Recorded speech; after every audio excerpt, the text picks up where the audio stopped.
semuanya, selamat datang di video aku kali ini dan balik lagi bersama aku Risma Anjali Pratama.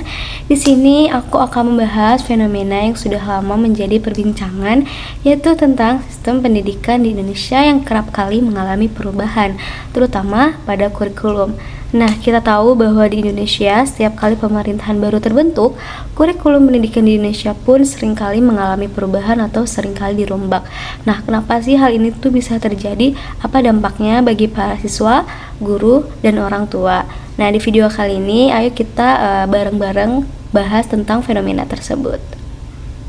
Sejak kurikulum pertama yang dicanangkan setelah kemerdekaan hingga era kurikulum merdeka yang diterapkan belakangan ini, berbagai perubahan dilakukan dengan alasan untuk menyesuaikan dengan tantangan zaman.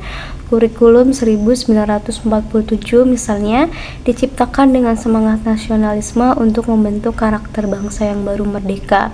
Kemudian pada tahun-tahun berikutnya muncul kurikulum 1968 hingga 1994. Kurikulum berbasis kompetensi, kurikulum tingkat satuan pendidikan, dan kurikulum 2013. Setiap kurikulum ini membawa filosofi, metodologi, dan tujuan yang berbeda-beda sesuai dengan visi pemerintahan saat itu. Perubahan ini seringkali membawa harapan besar akan perbaikan, tetapi tidak jarang pula membingungkan para guru, siswa, dan masyarakat yang harus beradaptasi dalam waktu yang singkat.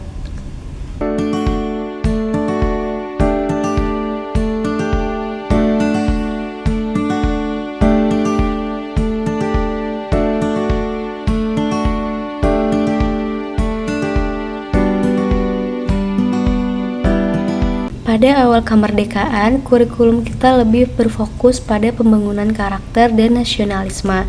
Kurikulum 1947 dan 1952 menekankan pengembangan mental dan moral setelah masa penjajahan.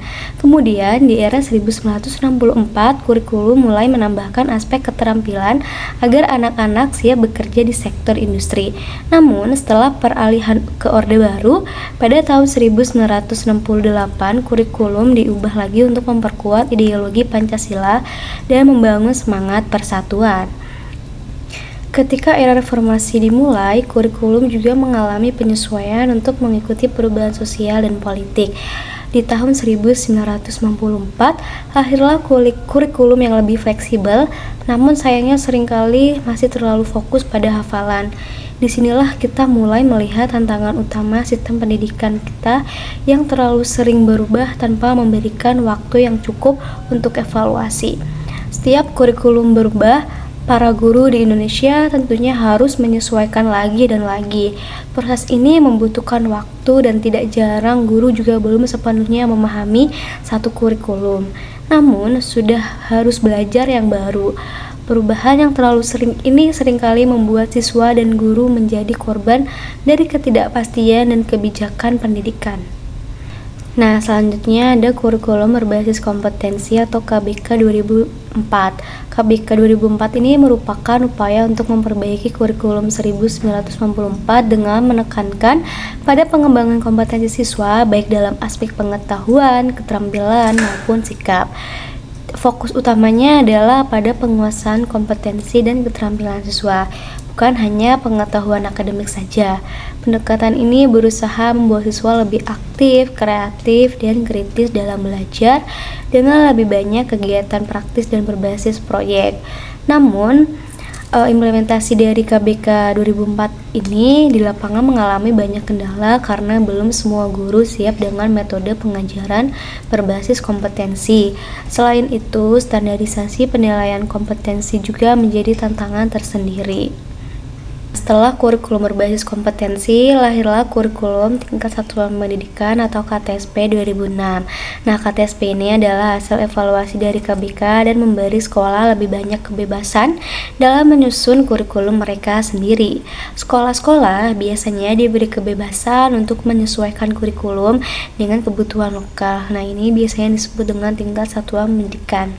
Nah, KTSP ini memberikan otonomi kepada sekolah untuk menyusun kurikulum mereka mereka sendiri sesuai dengan konteks lokal dan kebutuhan siswa. Sekolah dapat menentukan rincian materi dan metode pembelajaran yang sesuai, asalkan sesuai dengan standar nasional yang ada. Namun, banyak sekolah yang belum siap untuk menyusun kurikulum mereka secara mandiri, sehingga masih mengandalkan panduan dari pemerintah. Selain itu, perbedaan kualitas antara satu sekolah dengan sekolah yang lain pun juga menjadi masalah. Nah, setelah kurikulum tingkat satuan pendidikan pada tahun 2013, pemerintah memperkenalkan kurikulum 2013 yang fokus pada pengembangan karakter dan kompetensi. Kurikulum 2013 ini diperkenalkan untuk merespon tantangan globalisasi dan modernisasi dengan tujuan membangun siswa yang lebih kreatif, inovatif, dan berkarakter. Kurikulum 2013 ini juga mengintegrasikan pendidikan karakter dengan pengetahuan akademik. Nah, kurikulum ini juga menekankan pada pendekatan tematik integratif dengan menggabungkan beberapa tema pelajaran ke dalam satu tema yang saling terhubung. Nah, di kurikulum 2013 ini penilaian siswa lebih menekankan pada sikap atau attitude, keterampilan atau skills, dan pengetahuan atau knowledge, atau yang dikenal dengan istilah penilaian autentik. Namun, implementasi dari kurikulum 2013 ini tidak selalu berjalan dengan lancar. Banyak guru yang merasa kurang siap dengan perubahan ini karena kurangnya pelatihan dan fasilitas yang mendukung. Nah, pada awal penerapannya, kurikulum 2013 ini menuai banyak kritik karena dianggap tidak siap dalam hal pelatihan guru dan ketersediaan buku pendamping. Banyak guru yang merasa kesulitan dalam menerapkan sistem pendidikan autentik dan pengajaran tematik. Saat ini pemerintah memperkenalkan kurikulum baru, yaitu kurikulum Merdeka. Nah, kurikulum Merdeka ini pertama kali diperkenalkan pemerintah pada tahun 2020 dan secara resmi diluncurkan pada tahun 2022 oleh Kementerian Pendidikan dan Kebudayaan di bawah Mendikbud Nadiem Makarim. Nah, kurikulum Merdeka ini merupakan respon atas kebutuhan akan fleksibilitas dan adaptasi di tengah perubahan cepat, terutama setelah adanya kasus pandemi COVID-19. Kurikulum Merdeka ini juga dirancang lebih fleksibel dan berfokus pada minat dan bakat siswa. Harapannya siswa bisa belajar sesuai dengan kecepatan dan gaya belajar mereka sendiri. Nah, kurikulum Merdeka ini juga memberikan kebebasan kepada sekolah dan para guru dalam menyusun pembelajaran yang sesuai dengan kondisi dan kebutuhan peserta didik atau siswa. Pembelajaran juga berpusat pada proyek-proyek untuk memperkuat kompetensi siswa dalam hal karakter, kreativitas, dan kemampuan berpikir kritis. Nah, di sini juga tidak ada lagi penyeragaman kurikulum secara ketat. Namun, seperti kurikulum sebelumnya, tantangannya pun tetap ada. Nah, di kurikulum Merdeka ini banyak guru dan sekolah yang masih membutuhkan pelatihan untuk memahami dan menerapkan kurikulum Merdeka secara efektif dan efisien. Jika implementasinya benar, kurikulum Merdeka pun bisa menjadi solusi untuk sistem pendidikan kita yang selama ini terlalu kaku, tapi harus ada dukungan penuh nih dari semua pihak agar bisa berhasil. Frekuensi perubahan kurikulum yang tinggi ini menimbulkan sejumlah tantangan serius. Di satu sisi, setiap pergantian kurikulum membutuhkan investasi besar, baik dari segi pelatihan guru, penyediaan sarana dan prasarana, maupun waktu untuk sosialisasi dan adaptasi di kalangan peserta didik dan tenaga pendidik. Di sisi lain, hal ini juga menimbulkan konsistensi dalam tujuan pendidikan nasional yang seharusnya berkesinambungan. Setiap perubahan kurikulum seolah menganggurkan hasil yang telah dicapai dari kurikulum sebelumnya, sehingga menciptakan kebingungan dan ketidakstabilan dalam sistem pendidikan. Selain itu, perubahan yang terlalu sering juga menyebabkan beban berat bagi guru yang harus selalu menyesuaikan metode pengajaran, terkadang tanpa pelatihan yang memadai. Dari sejarah pergantian kurikulum yang tadi sudah dijelaskan, di sini kita bisa melihat bahwa terlalu seringnya berganti kurikulum tentu sangat membawa dampak yang cukup besar bagi sistem pendidikan di Indonesia, terutama bagi para siswa dan guru. Nah, bagi para siswa, perubahan kurikulum ini bisa menjadi kebingungan yang menyebabkan stres karena harus beradaptasi terus-menerus.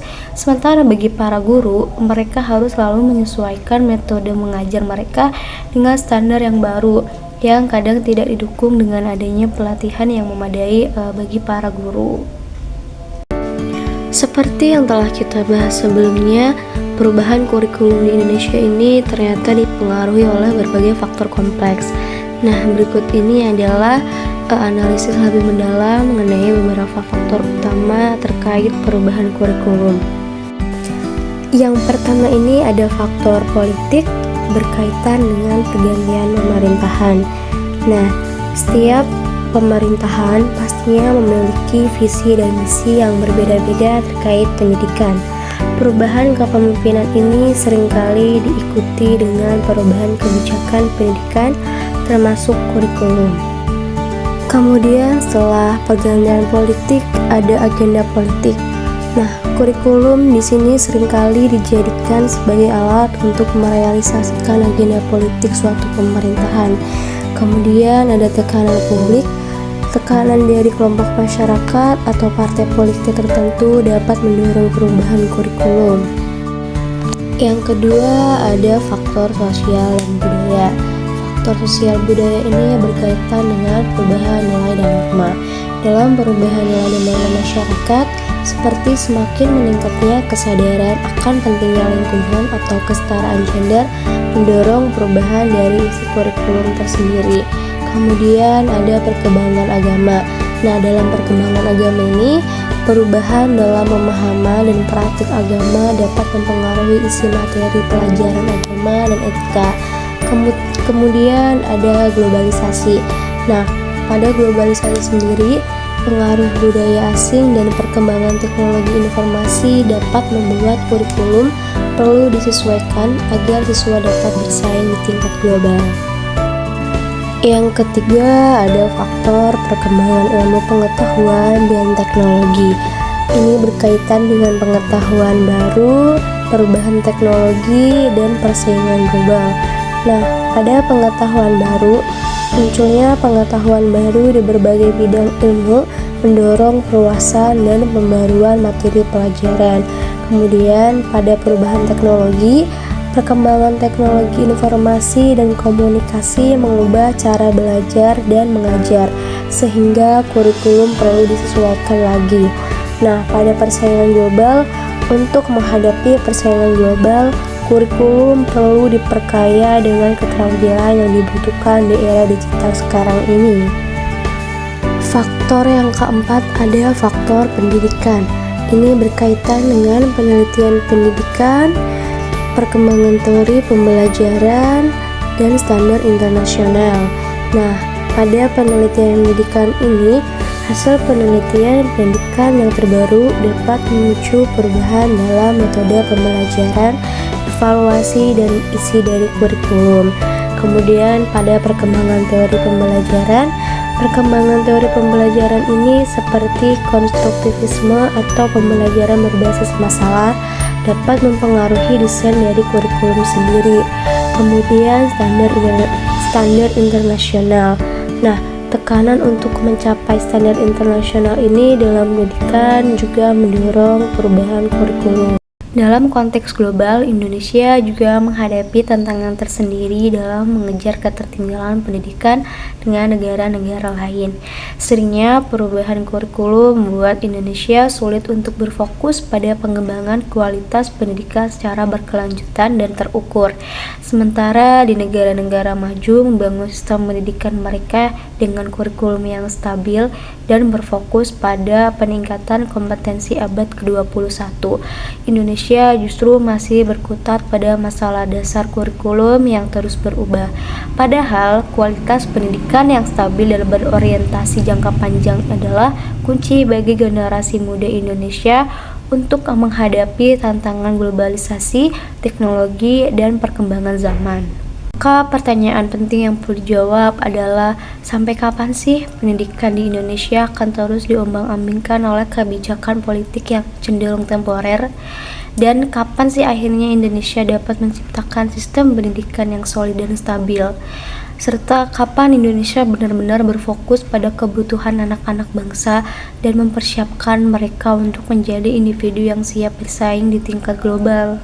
Sistem pendidikan Indonesia telah mengalami perjalanan panjang yang penuh dinamika sejak kemerdekaannya. Salah satu ciri paling menonjol dalam sejarah pendidikan di Indonesia adalah perubahan kurikulum yang hampir selalu terjadi setiap kali ada perubahan pemerintahan. Hal ini mencerminkan bagaimana pendidikan di Indonesia seringkali dipengaruhi oleh kebijakan politik dan ideologi pemerintah yang berkuasa, bukan semata-mata kebutuhan pendidikan yang berorientasi pada masa depan dan kebutuhan peserta didik. Setiap pemerintahan tampaknya memiliki pandangan dan pendekatan berbeda terhadap kurikulum, baik dalam hal isi, metode pengajaran, maupun tujuan utama pendidikan.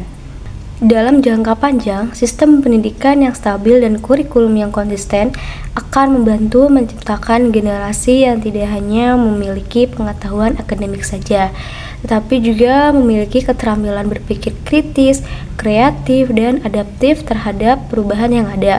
Nah, pendidikan juga harus menjadi prioritas yang diutamakan dalam proses pembangunan bangsa, bukan hanya sebagai proyek jangka pendek yang mudah diubah begitu saja sesuai dengan pergantian kekuasaan. Dengan demikian, Indonesia ini akan lebih siap untuk menghadapi masa depan dengan generasi muda yang berkualitas dan mampu berkontribusi secara positif baik di tingkat nasional maupun di tingkat internasional. Sistem pendidikan di Indonesia telah menjadi sorotan utama karena perubahan kurikulum yang kerap terjadi setiap kali pemerintahan berganti. Fenomena ini menunjukkan bahwa kurangnya kesinambungan dalam visi pendidikan nasional yang pada akhirnya berdampak kepada kualitas pendidikan di Indonesia serta kesiapan siswa menghadapi tantangan global. Kurikulum yang seharusnya berfungsi sebagai landasan untuk mencapai tujuan pendidikan jangka panjang, tapi seringkali justru menjadi alat kebijakan politik yang berubah sesuai dengan kepentingan pemerintahan yang sedang berkuasa. Nah, perubahan-perubahan ini mempengaruhi proses belajar mengajar di kelas dan membuat para pendidik terus-menerus harus menyesuaikan metode dan materi yang diajarkan serta mengakibatkan kebingungan di kalangan siswa dan orang tua. Dari fenomena yang terjadi pada sistem pendidikan di Indonesia, terutama seringnya berganti kurikulum, kita bisa nih belajar dari negara-negara lain yang memiliki kurikulum stabil seperti negara Finlandia ataupun negara Jepang. Nah, kedua negara ini fokus pada konsistensi dengan menekankan kualitas guru dan lingkungan belajar yang mendukung daripada harus terus-menerus mengubah kurikulum yang ada. Nah, terutama di Finlandia ini, misalnya perubahan kurikulum dilakukan secara perlahan dan guru diberikan pelatihan yang intensif agar bisa mengimplementasikan perubahan dengan baik. Setiap kurikulum baru biasanya diperkenalkan dengan harapan meningkatkan kualitas pendidikan yang baik. Namun, dampaknya tidak selalu seperti yang diinginkan. Masih banyak guru yang merasa belum sepenuhnya menguasai kurikulum sebelumnya, tetapi harus menghadapi kurikulum yang baru yang terkadang datang dengan konsep dan metode pengajaran yang berbeda. Selain itu juga, perubahan yang terlalu cepat juga dapat menimbulkan masalah dalam hal penyediaan sarana dan prasarana, serta pelatihan guru yang memadai. Nah, akibatnya ini kurikulum yang seharusnya dapat membantu meningkatkan kemampuan siswa malah justru seringkali menambah beban dan ketidakpastian dalam proses pembelajaran yang ada. Nah, hal ini menunjukkan bahwa perubahan kurikulum bukan hanya masalah teknis saja, tetapi juga mencerminkan kurangnya arahan yang jelas dalam kebijakan pendidikan nasional yang ada di Indonesia. Perubahan memang baik, tetapi perubahan yang berlebihan dan tanpa arah hanya akan membawa kebingungan. Mari kita bersama-sama mendorong sistem pendidikan Indonesia yang lebih stabil dan berfokus pada perkembangan setiap anak bangsa. Terima kasih sudah menonton video kali ini. Semoga video ini bisa bermanfaat untuk kita dan kalian semua. Sampai jumpa di video selanjutnya. Dadah.